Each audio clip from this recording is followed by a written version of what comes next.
Welcome to Surrogacy Talk with me, your fabulous host and family building expert, Frank Golden. I'll be talking about surrogacy, IVF, and making babies.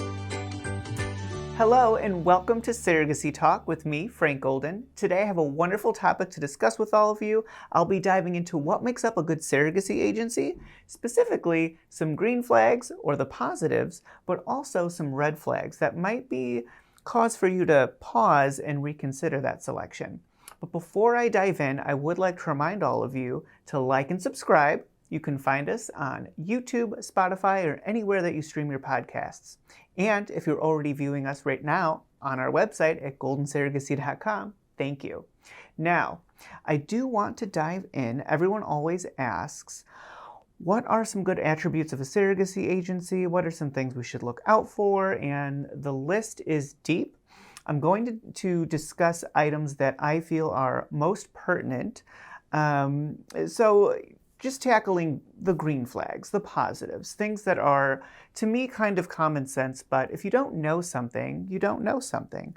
And we really want our intended parents, whether you select our agency or not, to know what to look out for. Now, with surrogacy agencies, transparency is something that should be very, very important to you. So you really want to look for a surrogacy agency that has their costs, specifically the agency fee, as well as the surrogate compensation structure, all listed on their website. All of that should be transparent and out in the open. If you are visiting a provider's website and you can't find that material and you have to hunt for it, or you have to email an agency representative to find it, that probably is not a good thing. So I would say err on the side of caution there. There might be a reason why they're hiding those numbers from you. So again, a good thing would be an agency that has all of the financials front and center and they're not hiding anything. Now, a second item would be an agency that has given you access to their positive reviews, or when you're out there doing research online, you can easily find positive ratings and reviews, especially agencies that have been in business for a while. And that really kind of leads me into my next point is, in the surrogacy world, these journeys last anywhere from 18 to 24 months. So even a new agency, it's going to take them quite a while to fully manage a journey from beginning to end. My recommendation would be to work with agencies that have been in business for at least 5 years or longer, because that then really gives you a key indicator of their success. And if you are working with an agency or researching an agency that has been in business for, again, that 5-year mark, they should have ample customer reviews and surrogate reviews. You should be hearing from the intended parent side and the surrogate side. You can find reviews on social media, Google. There are other websites. In today's day and age, it should not be hard to find that information. Another point is that the agency should be able to put you in touch with previous intended parents and surrogates. Now, another factor when looking at positives, agencies that are doing a good job, that are ones that you would want to do business with, would be good bedside manner, as they kind of say in the medical field, but how they communicate with you, their communication. When you hop on the phone with agency representatives and personnel, do they sound warm and enthusiastic? Are they excited to help you build your family? Or is it just kind of the humdrum of going through a consultation and you're just but a number? You are someone in their queue that is they're just trying to move you through the line and get on to the next person. That is really, really important. So pay attention to cues such as when you hop on the call with them, or perhaps it's a Zoom, do they use your first name? If it's in person, do they make eye contact? Do they remember facts that maybe you've put into the comments field on their website and they're able to recall this information when they speak with you? That really shows a genuine sense of care and compassion about your specific case and lets you know that you're not just a number. They care about what they're doing. They're happy to help you. So these are good things. These are things that you want to look out for. Now, diving into red flags on the other side, which a few of these things correlate, and I did kind of explain. But if you can't access financials and compensation on their website, that's a red flag. I would stop. I would reconsider that. That's usually a sign of maybe an issue with their infrastructure, their agency. Perhaps they hide their numbers until they speak with intended parents to try to decipher what they should be charging you based on your wealth income. So these are things that you really need to kind of consider.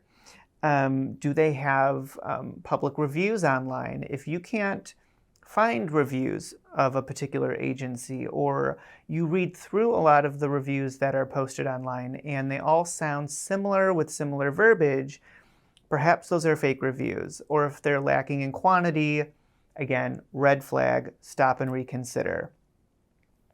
And then bedside manner, communication, and customer service on the red flag side of that. If communication seems cold, if they take longer than 30 to 40 minutes to respond in email communication when you've got good threads going back and forth, that's also a sign that there may be some disorganization there at the agency. And if you are merely in the research phase of trying to decide which agency to go with and red flags are already piling up, then do yourself a favor and do not hire that agency, because these journeys are very complex. And if they do not have organization when they are simply trying to get information to you and answer your questions, what does that surrogacy journey look like further on down the road? So these are things that you really need to stop and think about. Now, a few other items that I do just want to quickly mention. Take a look at their website. And a lot of people don't think about this, but an agency that has good bones, good infrastructure, these are the agencies that can properly manage your surrogacy journey.